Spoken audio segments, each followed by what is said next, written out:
Hello, this is Abby Cahn Anton, and today I'm going to show you how to make buckwheaties, sprouted, dehydrated, raw buckwheat groats. They've got a wonderful crunch. They're great in granolas and cookies and savory snacks, and they're very easy to make. I'm going to start with raw buckwheat groats, and you want to make sure that it's the hulled variety because buckwheat naturally has a black hull around it, so we want to get the kind that doesn't have the black hull. They double in size when you soak them, so you want to fill your jar about halfway. Buckwheat, even though it has the word wheat in it, is not actually a grain. It's actually a seed. It's not related to wheat, so it's gluten-free. It's in the same family as amaranth and quinoa. After it's sprouted and dehydrated, you can also make it into buckwheat flour. What I like to do is put just a smidge of 3% food-grade hydrogen peroxide in with my soap water, and that's an antimicrobial, antifungal. It will help to kill any mold or fungus that's built up while it was in storage. Hopefully there isn't much, if any. I like to use distilled water because it's nice and clean and pure. I distill my own water. There, we've got the perfect amount now. And now all you need to do is let it sit for about 15 minutes. And after 15 minutes, we're going to come back and drain it. And I will show you how to sprout it. We've got these sprouting lids that we put on. And these will help facilitate the draining later. So that's it for now, and then we'll come back again in 15 minutes. And you'll see that the buckwheat has expanded, and then we will go from there. Okay, we're back. It's been 15 minutes, and we're going to drain our water. As you can see, it's expanded in size. So we just want to drain it out all the way, and I found that it's not necessary to rinse it at this stage. It's only been 15 minutes, and I've used hydrogen peroxide, so I feel that it's fine at this stage.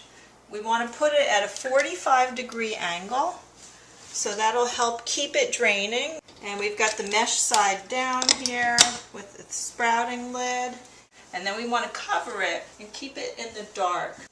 It mimics the seeds being in the ground.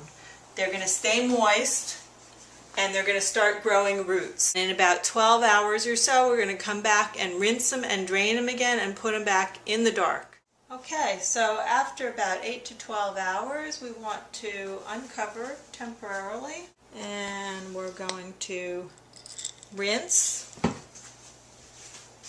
drain. And as you can see, the buckwheat has expanded considerably, and we just want to refresh it a little bit so it doesn't get stagnant and we don't get any mold buildup. And we just take each jar and rinse and drain and put them back in.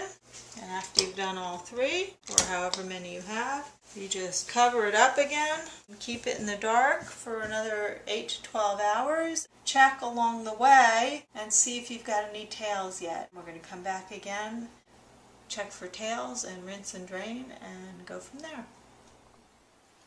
Okay, well, another 12 hours or so have elapsed, and I think our buckwheat is ready for the next step.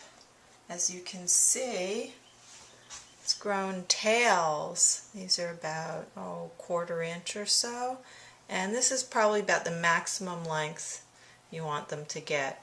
As long as they're peeking out just a little bit, that's fine. We're going to rinse one more time, get them good and wet, and then drain them. And then we're ready to spread them on dehydrator trays. So take out a tray from your dehydrator. Look at those beautiful tails. And you really don't want them to get any longer than this because they start to change flavor at that point. They get more of a green vegetable taste. This is for buckwheaties. They're going to get nice and crunchy, and we'll see after they come out of the dehydrator. But you can also just keep them just like this, wet. You can store them in the refrigerator for a few days and they make a great salad topping. They're nice and soft and somewhat similar to if you were just to cook buckwheat. You know, boil some in some water, similar to brown rice, something like that. So, and then you can flavor it also and make a dish out of it that way. And we will put the sheet in the dehydrator. And it's nice with these quart-sized jars because one jar will fit pretty nicely on a dehydrator tray. And then I'll just do all of them, all 3 trays, and turn it on. And we can start it at about 145 for maybe an hour or so.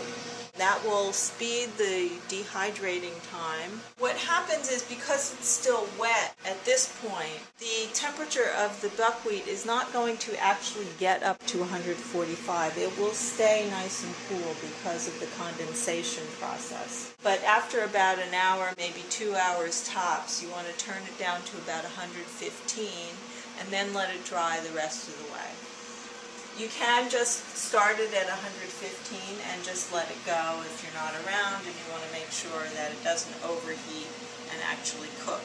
So it's going to take about 6 to 8 hours to dry completely, and then we'll come back and see what it looks like when it's done. So we're back and it's time to take out our buckwheaties.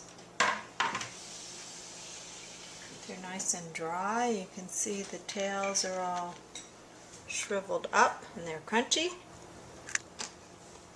These are nice and dry now. They've got a great crunch to them. We'll just put them in some jars in the fridge and they will keep a long time, and we can make granola and all sorts of other fun things. So now you know how to make buckwheaties. Yay!